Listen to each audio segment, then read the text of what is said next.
चरण को करूं सप्रेम प्रणाम। अशुभ हरन मंगल करन धनी श्री देव चंद्र जी नाम। श्री प्राणनाथ निज मूलपति श्री मिहिरराज सुनाम। तेज कुंवरी श्यामा युगल को पल पल करूं प्रणाम। पिया जी को पल पल करूं प्रणाम। प्रथम लागू दो चरण को धनिये न छुड़ा योखिन। लाख तली लालेड़िया मेरे जीव के जीवन।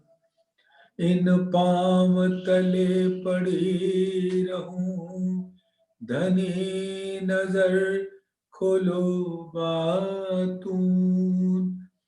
पलना वालों निरखू नेत्रे मेरे जीव के जीवन। मेरे जीव के जीवन।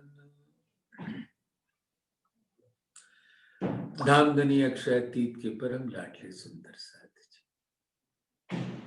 परम धाम में राज्य के कदमों तले विराजमान आपके सुंदर स्वरूप के सुंदर चरण तली को स्पर्श करते हुए मेरे इस आत्मा के दिल का प्रेम भरा सिजदा आप सब कबूल कीजिए। प्रणाम जी, प्रणाम जी सुंदर साथ, प्रणाम जी। कभी कभी दिल में विचार आता है कि जब धनी देवचंद्र जी के कलेवर में परम धाम के धाम धनी के दिल के स्वरूप श्यामा जी विराजी,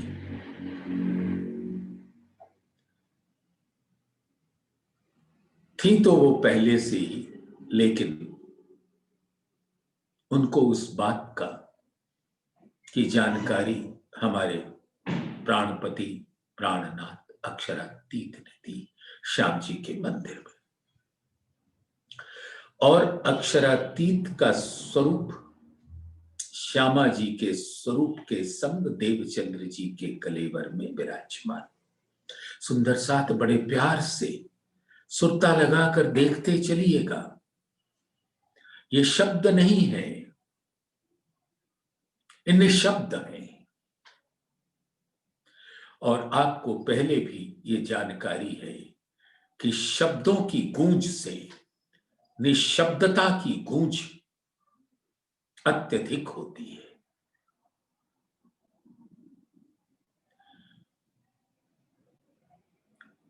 मूक प्रेम बिना शब्दों के होने वाला प्रेम का आदान प्रदान दिल से होता है, तन से नहीं। तन से तो शब्दों का आदान प्रदान होता है, लेकिन वो हकीकत का स्वरूप है। लेकिन मार्फत के स्वरूप में आदान प्रदान दिल से होता है। और वो मूक आदान प्रदान की स्थिति प्रेम की गहनतम स्थिति होती है। तो धनी देवचंद्र जी के तन में कलेवर में विराजमान जुगल स्वरूप श्यामा जी तो विराजमान है ही, धामधनी अक्षरातीत भी आकर विराज गए। और ये स्वरूप के संग परम धाम का पूर्ण स्वरूप अनंत स्वरूप आ जाता है 12,000 ब्रह्म सृष्टियों के संग। और इस संसार में हर आत्मा के दिल में धाम धनी का दिल होता है, यही नहीं परम धाम से। हक जात का कोई स्वरूप ऐसा नहीं है जो धाम धनी के दिल के बिना हो। बेर बेर ये बात याद करें सुंदर साथ कि हमारा स्वरूप परम धाम के हक जात का स्वरूप है। जात यानी धाम धनी का दिल, और वो अक्षरातीत के तन में विराजता है, और उस तन का, उस दिल का प्रकट स्वरूप ब्रह्म सृष्टियों का स्वरूप है, परम धाम का स्वरूप है। हक हादी अरस मोमिन सो तो पहले हक दिल माहे। जात माहे यानी धाम धनी के दिल माहे, हक की वाहिद यानी ये अनंत सौंदर्य से परिपूर्ण स्वरूप धाम धनी के दिल में होता है। अब वही स्वरूप धनी देवचंद्र जी के कलेवर में विराजमान है। हर आत्मा के दिल में भी वो है, लेकिन जब तक वो पर्दा नहीं हटता जीव का, तब तक उसको अपनी अंतर्दृष्टि खोलकर अपने दिल के ही अंदर उस खिलवत खाने का स्वरूप, खिलवत का स्वरूप दिखाई नहीं पड़ता। एक मोटा ऐसा चश्मा चढ़ा होता है जीव का, जिससे वो अपने मूल स्वरूप हक जात के स्वरूप को देख नहीं पाती। तो याद आता है वो क्षण जब पहली बार मेहरराज ठाकुर और धनी देवचंद्र जी का अद्भुत नूरी मिलाप हुआ था। जो आत्मा जागृत है वो महसूस कर सकती है कि वो मिलाप कितना अद्भुत था। दुनिया को तो दिखेगा कि दो तन मिले आपस में, जैसे ये शिष्य हैं और वो उनके सदगुरु, लेकिन सतगुरु शिष्य का हवाला नहीं है, ये तो निस्बत का हवाला है, आशिक माशूक का हवाला है। जहां अक्षरातीत बैठे हैं तो उनके माशूक श्यामा जी और उनके ही अंगों के स्वरूप सभी आत्माएं। तो इंद्रावती जी के दिल में सभी आत्माएं अपने मूल स्वरूप, सभी आत्माओं के स्वरूप को धनी देवचंद्र जी के दिल में दीदार करती। जब तक ज्ञान नहीं है, तारतम का ज्ञान नहीं है, तब तक पता नहीं चलता। लेकिन अब क्योंकि धाम धनी ने हम सबको तारतम ज्ञान से नवाज दिया है, तो अब वो महसूस होता है कि जब वो हमारे इंद्रावती जी मेहरराज ठाकुर के तन के द्वारा आकर श्यामा जी अक्षरातीत को मिले देवचंद्र जी के कलेवर में, तो कैसा अद्भुत परम धाम का नूरी स्वरूप, मानो नूर की वर्षा हो रही हो परम धाम से, ऐसे सुंदर दो स्वरूपों के मिलाप पर।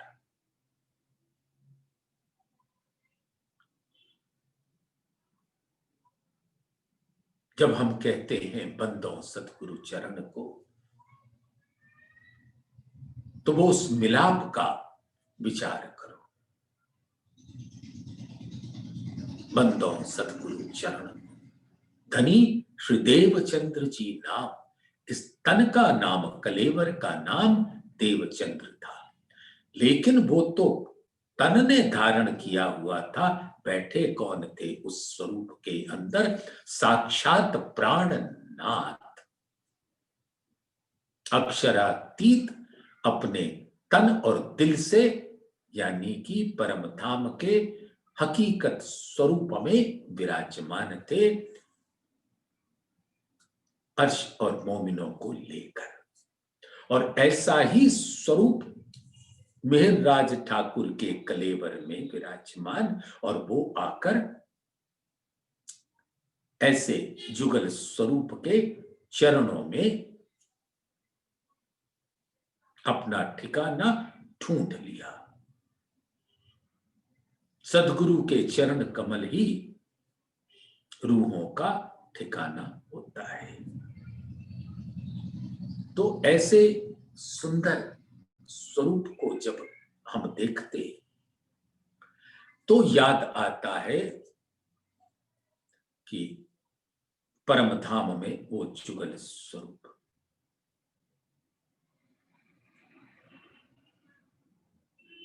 तब वो होता है प्रथम लागू दो चरण को धनी एन छुड़ाइयो खिन। अब ऐसे सुंदर स्वरूप की आभा को नूर की बारिश हम सबके ऊपर हो रही है, और सभी सुंदर साथ श्यामा जी के अंग स्वरूप है, परम धाम में भी और यहां भी, और वो धाम धनी के आवेश स्वरूप श्री प्राणनाथ में विराजते।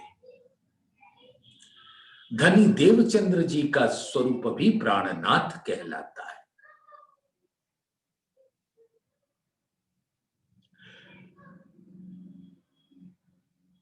श्री इंद्रावती जी को स्वरूप भी प्राणनाथ कहलाता है।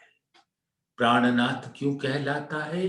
क्योंकि धाम धनी अक्षरातीत अपने साक्षात परम धाम के श्रृंगार में आवेश स्वरूप होकर हुक्म और उनकी नजर लेकर बैठे, और यही आवेश स्वरूप सुंदर साथ श्री कृष्ण जी के तन के अंदर भी विराजमान। उस तन का नाम कृष्ण जी था। धनी देवचंद्र जी, उस तन का नाम देवचंद्र जी था। जहां इंद्रावती विराजी, उस तन का नाम मेहरराज ठाकुर था। और जो कृष्ण जी का यहाँ जो सांसारिक तन धारण किया था, रास में अक्षर के नूर का तन धारण किया था, लेकिन उसके अंदर भी धामधनी का आवेश। तो ब्रज के स्वरूप भी प्राणनाथ, रास के स्वरूप भी प्राणनाथ, जागनी में धनी देवचंद्र जी का स्वरूप भी प्राणनाथ, और इंद्रावती जी का वो स्वरूप जहां धाम धनी अक्षरातीत ने मेहरराज ठाकुर के तन को धारण किया था, वो स्वरूप भी प्राणनाथ।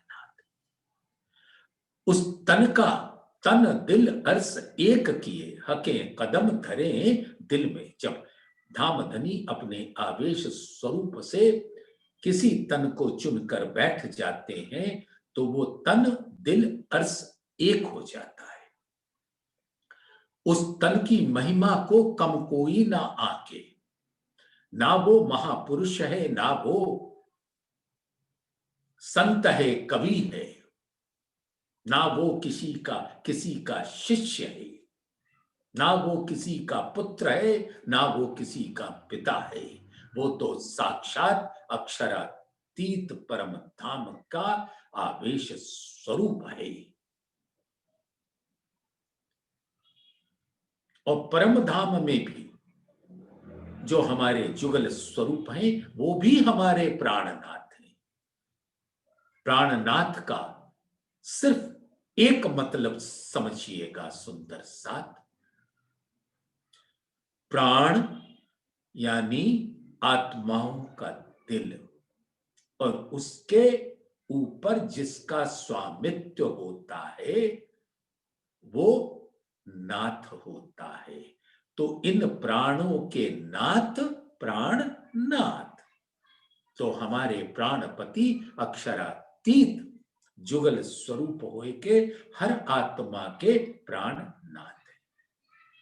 श्यामा जी के भी प्राणनाथ अक्षरातीत, रूहों के भी प्राणनाथ अक्षरातीत, ब्रज में गोपियों के प्राणनाथ कृष्ण जी, रास में भी गोपियों के प्राणनाथ कृष्ण जी का नूरी स्वरूप। और यहां पर देवचंद्र जी भी हमारे प्राणनाथ, क्योंकि तन और दिल और अर्श में कोई अंतर नहीं रखते, जहां पर धामधनी अपने आवेश स्वरूप के चरण कमल रख देते हैं। रूहें उतरी अपने तन से और कहिया उतरे अर्श से, तन दिल अर्श एक किए हके कदम धरे दिल में। तो इस प्रकार से सारा लश्कर तो दिल का है। तो परम धाम का वर्णन चितवनी का की डगर है, चितवनी का मार्ग है। और वो भी कैसी? प्रेम की चितवनी, ज्ञान की नहीं। ज्ञान में तो कितना भी कर लो सुंदर साथ, सपने की बुद्धि का प्रवेश बहुत सकरी गली से घुस आता है। मस्तिष्क काम करने लगता है, लेकिन आत्मा तो साक्षात धामधनी के का प्रेम का स्वरूप है। धामधनी के प्रेम का स्वरूप है, इश्क का स्वरूप है। उसको और कोई बात सुहाती नहीं है। धामधनी का इश्क, इश्क और इश्क, प्रेम, प्रेम और प्रेम। और उस प्रेम को लेकर जब आत्मा परम धाम की ओर मुखातिब होती है, तो वो असल प्रेममयी चितवन का स्वरूप होता है, जिसके अंदर आत्मा किसी भी बुद्धि का सहारा नहीं लेती, अपने मूल इश्क का बल लेकर जाती, जो निस्बतियों के पास ही होता है। श्री महामत कहे ए मोमिनो, ए निस्बत इश्क सागर। ये निस्बत इश्क का सागर है, और निस्बत वाहिदत का स्वरूप है, खिलवत का स्वरूप है। ये होए न बिना निस्बतें, इतही हुई वाहिदत, निस्बत वाहिदत एक है, तो क्यों जुदी कहिए खिलवत। वो आशिक माशूक जब अरस परस हो जाती है, इश्क में सराबोर हो जाते हैं, तो वो एक स्वरूप हो जाते हैं। वाहिदत अरस परस वाहिद से हो जाता है। ये सभी नूर की किरणें अपने अनंत रंगों के साथ अपने उद्गम स्थान धामधनी अक्षरातीत के दिल में सज जाती है, समरती है, लाड़ लड़ाती है, लाड़ लेती है। ऐसी अद्भुत है बात।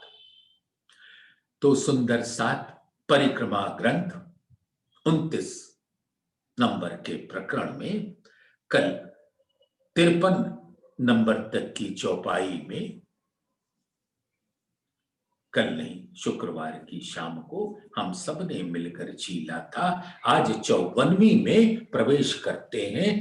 जागृत बुद्धि का सहारा ले लो, लेकिन इश्क के बिना चितवन लगेगी नहीं, क्योंकि धामधनी स्वयं फरमाते हैं, इश्क बिना इन अर्श में मैं मिलो नहीं इनसो। हम चितवन क्यों करते? धामधनी से मिलन की आकांक्षा रखकर। और धामधनी ने पहले ही बता दिया, इसक बिना इन अर्श में मैं मिलो नहीं इनसो। मैं छिपा हूं इनसे, रूहें नजर में ले। अपने हुक्म और नजर के साथ रूहें भी इस संसार में धामधनी के आवेश स्वरूप का किरणें हैं। जैसे वाहिद की वाहिदत, वाहिद स्वरूप प्राणनाथ, और उसकी वाहिदत स्वरूपा आवेश स्वरूपा आत्माओं की, जो धामधनी ने अपने हुक्म से इन तनों पर विराज दिया। जहां पर भी ये संसार तो हुक्म की लीला है। हक हुक्म तो है सब में, हुक्म बिना कछु ना है। पर या में हुक्म नजर लिए, धामधनी की नजर ली, और रूह का बड़ा मता यामा है, यानी रूह का प्रतिबिंबित स्वरूप उसका दिल लेकर इस तन के अंदर आवेश से विराजमान हुआ, हुक्म लेकर आया और उस पे धामधनी की नजर, तो वो रूह भी आवेश स्वरूप ही होती है। ये विचारने योग्य तथ्य है सुंदर साथ। अगर राज्य इस संसार में प्रकट होते हैं अपने आवेश स्वरूप से, यानी धामधनी के दिल का स्वरूप, हुक्म का स्वरूप, धामधनी के नजरों के साथ प्रतिबिंब के जो असल तीनों हक बैठे खेलावत ता क्यों ना होए हक नजर जो खेल रूहों देखावत। जिस खेल को धामधनी रूहों को दिखा रहे हैं उस खेल में उनकी भी नजर रहेगी। तो आवेश स्वरूप, हुक्म और नजर का संयुक्त स्वरूप ही आवेश स्वरूप कहलाता है। इस बात को समझ लें सुंदर साथ, अपने दिल में प्यार से धारण कर लें। हर आत्मा भी धामधनी का के हुक्म को ही लेकर आती है और उस पर उनकी नजर होती है। मैं छिपा हूं इनसे, दिख नहीं रहा हूं। यही तो धामधनी ने किया कि मैं रहूंगा तुम्हारे साथ, लेकिन जब तक तुम तारतम ज्ञान से जागृत नहीं होगी, तुम मेरे आवेश स्वरूप की भी पहचान तुम्हें ना होगी, ना मूल स्वरूप की पहचान होगी, जिससे तुम अपने इश्क के बल को आंक सको। मैं छिपा हूं इनसे रूहें नजर मिले, वो देखत झूठा आलम मोको देखत नाही है। वो अक्षर के खेल को देखने में मगन है और परम धाम का कोई स्वरूप उनको दिखता नहीं।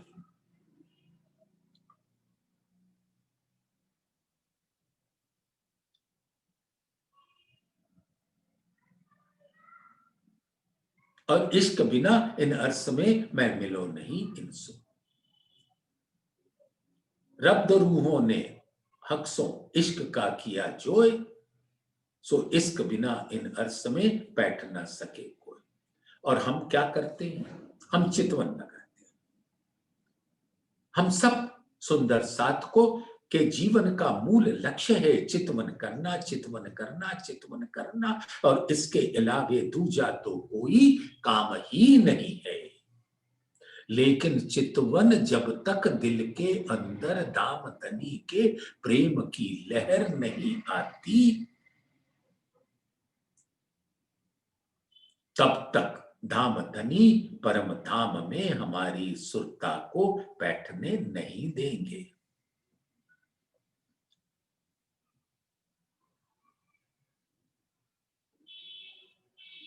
तो सुंदर साथ, आपके चरणों में ये निवेदन है कि चितवन हमारा श्वास है, हमारे जीने का आधार है। चितवन ही प्राणनाथ का स्वरूप हमारे दिल में धारण करता है। तो ज्ञान लीजिए, लेकिन फिर उस ज्ञान से अपने मूल प्रेम की प्रकाश में, तारतम के प्रकाश में अपने प्रेम के स्वरूप को अपने दिल में भरकर तब चितवन के द्वारा परम धाम के उस अद्भुत स्वरूप का दीदार कीजिए। सुंदर साथ, एक देखी जात फीलन की, तिन फीलों जात अनेक, कई रंगों कई रूप हैं, सो कहां लो कहूं विवेक। अब क्या है, ये सारी प्रेम की बातें हैं, शब्द तो घबरा जाते हैं, कैसे करूं वर्णन। अब हम पहले भी हम लोग आपस में बात कर चुके हैं, हम अपने सिर के बाल की गिनती तो कर नहीं सकते। तो इस अंतरिक्ष में अनंत सौर मंडल हैं, गैलेक्सीज, निहारिकाएं जिसे कहते हैं, और उसके अंदर कई सौर मंडल है, और हर सौर मंडल में एक सूरज है। इस सूरज से भी बड़े बड़े सूरज। और आइए जरा आके हम और आप मिलकर इस सूरज के रंग को या किरणों को गिन लो। सुंदर साथ गिन पाओगे नहीं। मान लो एक ऐसा भी हालात हो कि सूरज अपनी दाहकता को रोक दे, यानी उसकी किरणों को मैं नजर से नजर मिलाकर देख सकूं, या उसके प्रतिबिंब को देख सकूं जल में, जहां दाहकता शून्य हो जाएगी, और उसकी जो अनंत किरणें आ रही होती हैं इस संसार में, ऐसे छोटे से ब्रह्मांड के सबसे छोटे निहारिका की सबसे छोटा सूर्य, उसके किरणों का तेज तो हम बर्दाश्त नहीं करते। उसके अंदर यहां पर वैज्ञानिकों ने कहा एक सूरज की किरण में 7 रंग, सतरंगी। और परम धाम के धामधनी के दिल रूपी नूर का सूर्य की किरणें अनंत हैं, और उस अनंत से किरणों में हर एक के हर किरण के अंदर अनंत रंग हैं। और परम धाम के जितने पशु पक्षी हैं वो सबके धामधनी का नूर तन है, और वो नूर का तन मानो एक एक किरण ने एक आकार धारण किया हुआ है पशु पक्षियों का, और तरह तरह की जाते हैं। और एक किरण दामधनी के दिल के नूर से प्रकट होती है तो शेर का स्वरूप धारण करती है। और ऐसे कितनी किरणें, अनंत, गिनी नहीं जा सकती। और एक एक किरण के अंदर हर सागर, अब यहां संसार में वर्णन करें तो कैसे करें? नूर सागर, नीर सागर, क्षीर सागर, दधि सागर, कृत सागर, मधु सागर, रस सागर, सर्व रस सागर। नूर सागर के रंग को कह दिया श्वेत उज्ज्वल, नीर को कह दिया गहरा लाल, क्षीर को कह दिया पीला, दधि को कह दिया हरा, आसमानी कह दिया घृत को, और श्याम रंग कह दिया मधु को, और निस्बत के सागर में 10 रंग कह दिए, और मेहर के सागर उसको सर्व रंग सर्व रस कह दिया। मानो वही धामधनी के दिल का स्वरूप है जहां सर्व रंग है। सर्व रंग यानी अनंत रंग। तो धामधनी के नूर की एक किरण के अंदर अनंत रंग है, और एक किरण में अनंत रंग, और हर रंग का एक पशु का आकार होता है। तो सिर्फ एक किरण में अनंत पशु हैं, अनंत पक्षी हैं, अनंत रंगों को धारण किए हुए। तो जब एक किरण के इतने स्वरूप हो सकते हैं, तो धामधनी के दिल के नूर के किरणों की जो अनगिनत हैं, असंख्य हैं, ऐसे पशुओं की, पक्षियों का गिनती कौन कर सकता है? उनकी जातों का वर्णन कैसे हो? जैसे एक नूर के किरण में, मान लो यहां तो अनंत को तो हम क्या कहें, लेकिन जैसे 7 रंग ही कह लो, या परम धाम के श्वेत रंग कह लो, लाल कह लो, पीला कह लो, हरा कह लो, आसमानी कह लो, श्याम कह लो, जामुन कह लो, नारंगी का रंग कह लो, जो कहना है कह लो। तो ऐसे ही एक किरण निकली, उसके अंदर अनंत रंग, मान लो एक किरण हाथी का स्वरूप धाम में आकार धारण करता है और उस किरण के अंदर कई रंग हैं, तो हर रंग मूल उस किरण की जाति होती है। तो हाथियों की भी कई जात प्रजाति होती है, तो एक एक जात में कई जात, तो जात की गिनती नहीं हो सकती, तो जात में जो जात है, प्रजाति है, उसकी गिनती कैसे हो। उसके रंगों की अद्भुत शोभा तो चितवन के द्वारा, प्रेममयी चितवन के द्वारा ही सुंदर साथ हम और आप ग्रहण कर सकते हैं। वहां ज्ञान तो ऐसे लगता है कि जैसे बसरी स्वरूप अक्षर की आत्म चली और जबराइल साहब सत्स्वरूप में आकर रुक गए, उसके आगे जा सके नहीं। ऐसे ही शब्द भी वहीं रुक जाते हैं। परम धाम का वर्णन करने में, वहां के रंगों का वर्णन करने में, वहां के आकार रूप स्वरूप का वर्णन करने में शब्द कामयाब नहीं होते। तो वहां कौन से शब्द काम आते हैं? जो धाम धनी ने अपने मुखारविंद से, अपनी रसना से कहलाया। तो ये तारतम के वचन जागृत वचन हैं और ये तो साक्षात प्राणनाथ अक्षरातीत के आवेश स्वरूप से प्रकट हुए। ये इस संसार के शब्द नहीं है, ये शब्द नहीं है, शब्दातीत है। और उस शब्दातीत में अक्षरातीत का शब्दातीत स्वरूप विराजता है, जो इश्क का स्वरूप होता है। अब कहूं रे इश्क की बात, इश्क शब्दातीत साक्षात,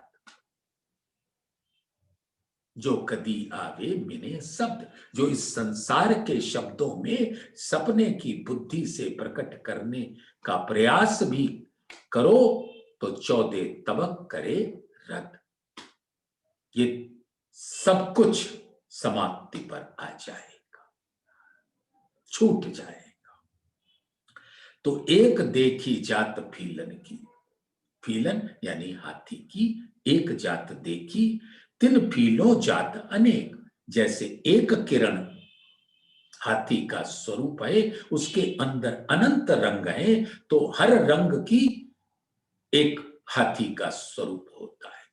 तो मूल हाथी के एक जाति में अनेक प्रजाति हो जाएंगे, कई रंगों कई रूप हैं और सबके रूप जुदा जुदा, सबके रंग जुदा जुदा, और सब अद्भुत लीला से अपने प्राणपति प्राणनाथ धामधनी अक्षरातीत को अपनी कलाबाजियों से, अपने साज सिंगार से रिझाते रहते हैं।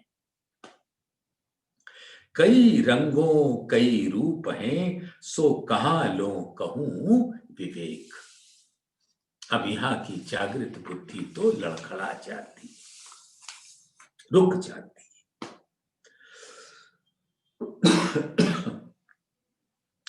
कई फौजें कई जिनस रंग, हर फौजें कई सिरदार, तिन सिरदार तले कई फौजें, तिन एक फौज को नाही सुमार। अब एक किरण के अंदर सुंदर साथ, एक बार आप थोड़ा सा प्रेम से दिल लगाकर देखो।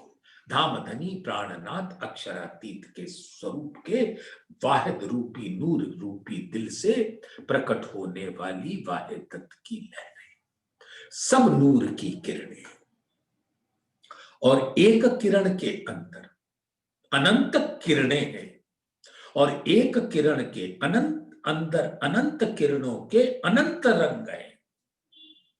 सोचो, अगर एक किरण का स्वरूप हाथी का है, तो उस किरण के अंदर कई किरणें होने से हाथियों के स्वरूप कई होते हैं और सबके अंदर विध विध के रंग हैं और हर रंग के अंदर अद्भुत प्रेम का रस होता है और लीला रूप में सब धामधनी को रिझाने में लगे रहते हैं। तो पश्चिम की चौगान कितना अद्भुत, कितना महान, कितना विशाल। दूब दलीचा के वायव्य कोण से लेकर पश्चिम के जवेरों की नहरों से जाकर मिलती है, जो 4.5 लाख कोस की होती है। यहां के शब्दों में फिर कह रहा हूं, जब वहां देखोगे तो देखते ही रहोगे। वो 4.5 लाख कोस, एक कोस के अंदर करोड़ों करोड़ों करोड़ों कोस होंगे।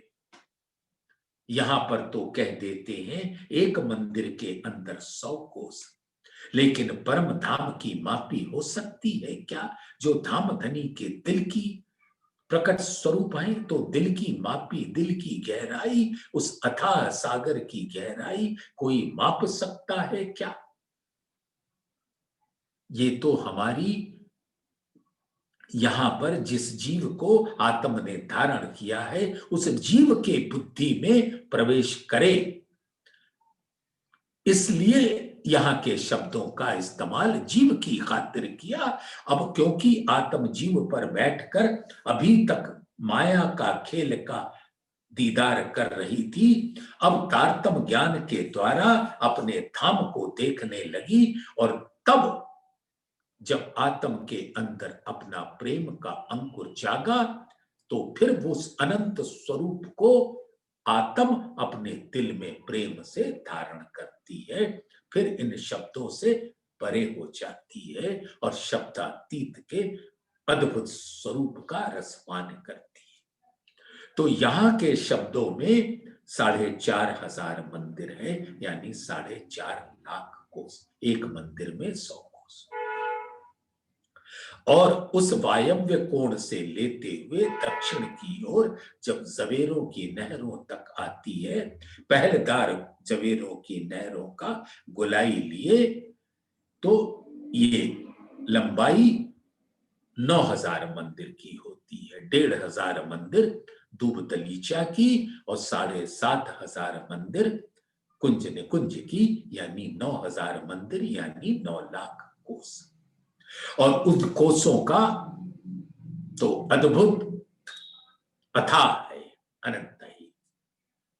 इतना विशाल है पश्चिम की चौगान, और वो विशाल पशु पक्षियों का समूह धाम धनी की अगवानी करने को विराजमान है और सब अपनी अपनी सेना सरदारों के साथ खड़े हैं, बिगुल बजाते हुए, जब धाम धनी तख्तरवा पर अपनी रूहों के संग आकर वहां की रेती पर विराजते, पधारते, तो ऐसी धुंध भी बजती है, ऐसा संगीत होता है कि परम धाम के जिमी से अंबर के बीच में वो संगीत गूंज रहा होता है। तो कई फौजें कई जिनस रंग, हर फौजें कई सरदार। तो जैसे हाथी का हो, पशुओं का हो, हर पशु के फौज ही फौज, और हर फौज में एक सेनापति, और सेनापति के कई टुकड़े हैं, और हर टुकड़े पे एक सेनापति और एक प्रधान सेनापति। बस ऐसे स्वरूप को अपने दिल में प्रेम से धारण कर लो सुंदर साथ। तिन सिरदार तले कई फौजें, तिन एक फौज को नाही सुमार। एक फौज की पशुओं की गिनती तो हो सकती नहीं, तो सब स्वरूपों की गिनती कहां से होगी? अब फौज गिनो दिल अपने। हम दामदनी हमारी परीक्षा ले रहे हैं सुंदर साथ। कितना रस आता है जब हमारे प्राण प्रीतम हमको अपने समक्ष बिठाकर अपने दोनों हस्त कमल को हमारे सुंदर गालों पर रखकर अपने सुंदर हस्त कमल के अद्भुत प्रेममयी स्पर्श का सुख देते हुए आत्मा के नैनों में अपने नैन डालकर कहते हैं, आओ मेरी प्यारी अंगना। अपने दिल में इन फौजों की संख्या गिन के दिखाओ।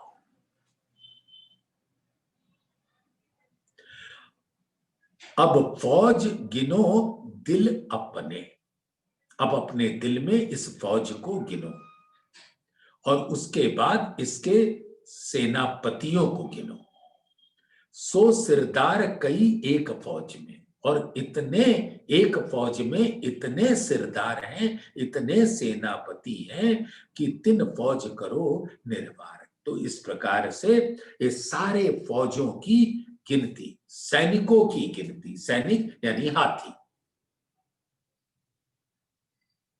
और सबके एक सेनापति, और ऐसे कई जाति, सबके सेनापति और सबका एक प्रधान सेनापति, ये शोभा है। तो अब धामधनी हमारी परीक्षा ले रहे हैं, बहुत प्यार से लाड़ पिलाते हुए अपने हस्त कमल गौर उज्ज्वल गहरी लालक लिए हुए, हस्त कमल कोमल नाजुक नरम अनंत नूर के आप से भरे हुए हमारे गालों पर रखते हैं। ओ मेरी प्यारी अंगना, जरा गिन के तो दिखाओ। और हम दोनों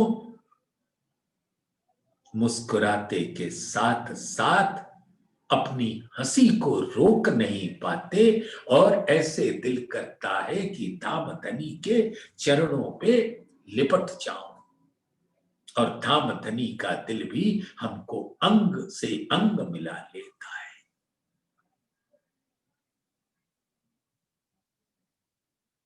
यो गिनती ना होए एक जात की, जो कहे फील रंग अपार। तो जैसे एक नूर की किरण में अनंत किरण, और हर किरण के अंदर अनंत रंग अपार, यो गिनती ना होए एक जात की, तो उसके एक रंग की तो गिनती हो सकती नहीं, तो एक किरण के अंदर जो अनंत किरण है उसकी गिनती कैसे हो, और जो धामधनी के दिल के वाहिद के नूर के अनंत किरणें हैं उसकी गिनती कैसे हो, तो पशुओं की गिनती कैसे हो, पक्षियों की गिनती कैसे हो। तो अब फौज गिनो दिल अपने, पीछे गिनो सिरदार सो सिरदार कई एक फौज में, 3 फौज करो निर्वार। यो गिनती ना होए एक जात की, जो कहे फील रंग अपार। रंग रंग जाते कई कई, और हर रंग के अंदर एक नया रंग ही प्रस्फुटित हो जाता है, दिखने लग जाता है। रंग रंग जाते कई कहीं, सो क्यों ए ना होए सुमार। तो धामधनी खुद ही कहते हैं, अच्छा रहने दो, आओ उसका आनंद लेते हैं। कहां गिनती करने में लगे हो, गिनती में दिल लगा दोगे तो मुझको भूल जाओगे। तुम तो मुझको याद रखो, बाकी सब तो तुम्हारे दिल में मेरा स्वरूप आते ही तुमको दिख जाएगा। गिनती ना होए एक जात की, बार बार धामधनी हमें बता रहे हैं कि गिनती करने का प्रयास ना करो परम धाम में। हर चीज अनंत स्वरूप है, एक बार उसका स्वरूप अपने दिल में धामधनी के प्रेम से आंक लो, फिर तो निस्बत का बल दिखाएगा। गिनती ना होए एक जात की, तो क्यों कहूं इन्हों को बल। अब एक हाथी के जात का तो वर्णन हो सकता नहीं, और न जाने कितने जाति हैं अपने अपने सेनापतियों के साथ खड़े हुए ये हाथी रूपी सैनिक। तो उन सबके बल का क्या कहूं, सबके अंदर वही वाहिदत का बल है, निस्बत का बल है, इश्क का बल है, खिलवत का बल है, धामधनी के दिल का बल है। एक चिड़िया उड़ावे कोट ब्रह्मांड, वो तो यहां के हिसाब से, यहां के ब्रह्मांड जो एक चिड़िया, चिड़िया इसलिए कह दिया कि यहां के लोग समझेंगे ना हाथी बड़ा और चिड़िया छोटी, उनको समझाने के वास्ते। ना तो हाथी और चिड़िया में कोई अंतर नहीं, सबका बल दामदनी के दिल का बल है, वाहिदत का बल है, वाहिदत के अंदर वाहिद का बल है। एक चिड़िया उड़ावे कोट ब्रह्मांड, तो एक चिड़िया के अंदर इतना बल है कि ऐसे करोड़ों करोड़ों अरबों अरबों ब्रह्मांड को एक बार ऐसे पर हिलाया तो ये ब्रह्मांड उड़ के समाप्त हो जाएगा। एक चिड़िया उड़ावे कोट ब्रह्मांड, तो कौन बल फीलो मिसल, तो हाथियों के जो अनंत जात प्रजाति के अनंत हाथी हैं उनके बल का क्या बयान करें। वादत्त में अलग नहीं होता, लेकिन यहां सिर्फ क्योंकि जीव के ऊपर बैठकर आत्मा इस स्वरूप का, इस वाणी के ज्ञान से अपने मूल प्रेम में पहुंच जाती है। जीव ज्ञान में लेता है, यही उसके लिए बहुत है, वो तारतम ज्ञान से नवाजा जाता है। लेकिन उस तारतम ज्ञान से अब आत्मा अपने प्रेम के ज्ञान से, प्रेम के रस से, अपने निस्बत का बल लेकर परम धाम के उस अनंत स्वरूप, अनंत रंग, अनंत ज्योति का अनुभव कर लेती है। इन सब फीलों को पाखरे, अब ये जो हर हाथी है एक सैनिक है, तो पाखरे समझते हैं ना, जैसे एक हाथी के ऊपर ऐसे एक झूल होता है लोहे का चमकता हुआ, जिससे कि अगर वो अपने इस मस्तक से किसी पर प्रहार करे तो उसके मस्तक को कुछ ना होने पाए। ये एक शोभा का बयान है, अन्यथा तो उसके रोम रोम में अनंत बल है। तो सुंदर साथ जरा विचारना कि लोहा किसको कहते हैं परम धाम में, नूर को। नूर एक लोहे का तत्व है और उसका रंग श्वेत है। जैसे यहां पर आप कह सकते हैं समझने के लिए स्टेनलेस स्टील, एक माइल्ड स्टील होता है, वो उसका रंग काला सा होता है। हाँ, उसको जब अग्नि में तपाया जाता है या जब अग्नि से वो निकल कर आता है मोल्टन द्रवित रूप में, द्रवीभूत रूप में, तब वो लाल रंग का होता है, कंचन रंग का होता है। लेकिन जो स्टेनलेस स्टील होता है वो सर्वदा चमकता रहता है, उसमें कालिख कभी नहीं आती। ऐसा नूर तत्व है परम धाम का जो धातु कहलाता है। तो पाखरे जो पहने हैं वो धाम धनी के दिल का बल, दिल का सौंदर्य, नूर का सौंदर्य लेकर हर हाथी के मस्तक पर वो झूल के रूप में अनंत नक्काशकारी के साथ उसका श्रृंगार है हाथी का।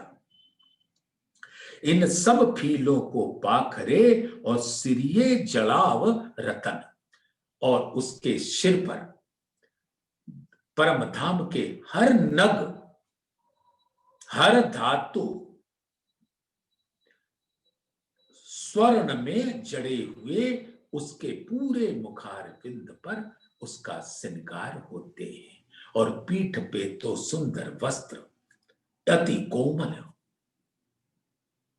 होता है और अनंत रंगों के साथ श्वेत हाथी देखो, पीला हाथी देखो, लाल हाथी देखो, श्याम रंग का हाथी देखो, आसमानी रंग का हाथी देखो, सब रंगों के हाथी देखो तो दिल उनके स्वरूप में ही अटक जाएगा। इन सब फीलों को पाखरे और सिरिये जड़ाव रतन, सो जवेर हैं अर्श के, ये परम धाम के जवेर हैं, यानी धाम धनी के नूर के लहरें हैं, तरंगे हैं, किरणें हैं। सो जवेर हैं अर्श के और अरसय का कुंदन। कुंदन इस संसार में एक काम कहा जाता है, एक नक्काशकारी कही जाती है। कुंदन कि कुंदन का काम है, वो अद्भुत काम है और प्रायः वो स्वर्ण में किया जाता है। जैसे स्वर्ण के अंदर नक्काशकारी, तो वो कुंदन का स्वरूप होता है और उसके अंदर नग जड़े हुए हैं विध विध के। जैसे याद कीजिए सुंदर साथ,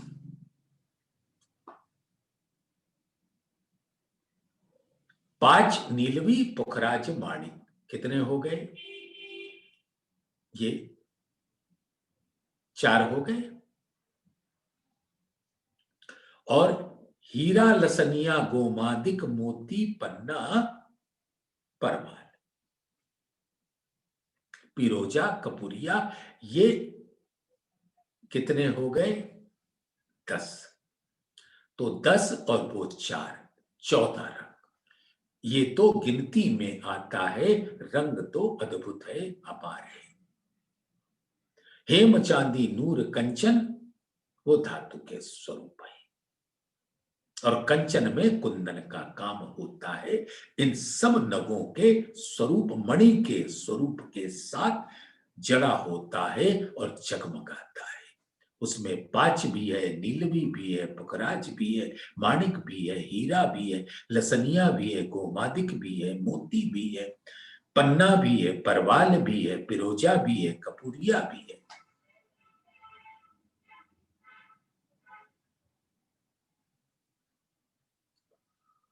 तो इन सब फीलों को पाखरे और सिरिये जड़ाव रतन, सो जवेर हैं अर्श के और परम धाम के इन जवेरों की अद्भुत स्वरूप का क्या बयान किया जाओ। जैसे नूर की बारिश होती है, उसकी हर बूंद एक नग का स्वरूप होती है, हर बूंद।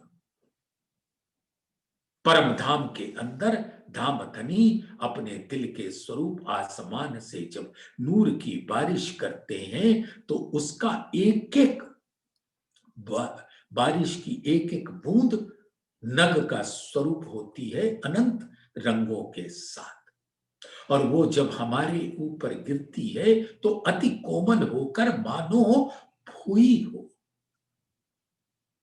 मूसलाधार बारिश होती है और फिर वो जमीन पे पड़ने के बाद उसकी हल्की हल्की फुहारें हमारे अंग अंग को भिगो देती, वो फुई कहलाती।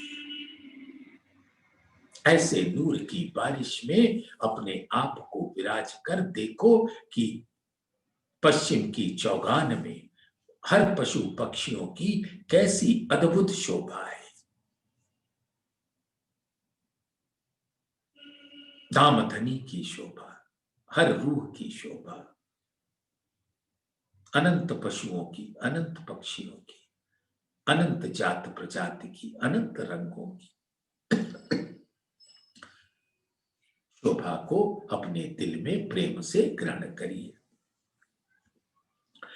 और सबन की क्यों कहूं, एक कही मैं जात, एक कैसी शोभा लेत हैं, दे दिल देखो साक्षात। अब ये प्रेममयी चितवन से दिल देकर देखो सुंदर साथ मेरे प्यारे प्यारे प्राणनाथ के स्वरूप। सुंदर साथ देखो अपने दिल के नैनों से धामधनी के प्रेम के रस से सराबोर होकर। और सबन की क्यों कहूं, परम धाम के हाथियों के संबंध में मैं क्या कहूं। ये तो मैंने एक जात का वर्णन किया और जात के अंदर अनंत जाते हैं। एक कैसी शोभा लेते हैं पश्चिम की चौगान में, जब सबका स्वरूप अपनी आवाज में मधुर संगीत की ध्वनि पैदा करता है। तो एक कैसी शोभा लेते हैं दे दिल देखो साक्षात। अब अपना दिल देना है, और दिल में क्या है, इश्क। अब और इश्क माहे रूहन, रूहन के अंदर क्या होता है, इश्क। पर आत्म हर परम धाम के हर रूह, जमी आसमान जल तेज वायु पशु पंखी दरख्त सब रूह के स्वरूप है। पहाड़ तिनका सब आत्म के स्वरूप है, और सबके अंदर धामधनी का दिल विराजता है। और धामधनी का दिल तो इश्क का ही स्वरूप है। वो अपने अंग अंग से इश्क का स्वरूप सागर बहता है। अंग देखे जेते सूरत के सो तो सारे इश्क सागर।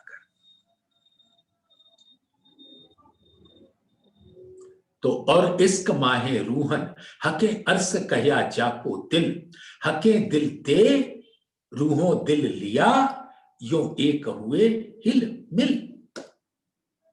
तो रूह का दिल और धामधनी का दिल हरस परस हो जाता है। तो सबके दिल इश्क के स्वरूप होते हैं। वो इश्क के बल से देखो सुंदर साथ, और सबन की क्यों कहूं ये एक कही मैं जात। एक कैसी शोभा लेत हैं दे दिल देखो साक्षात।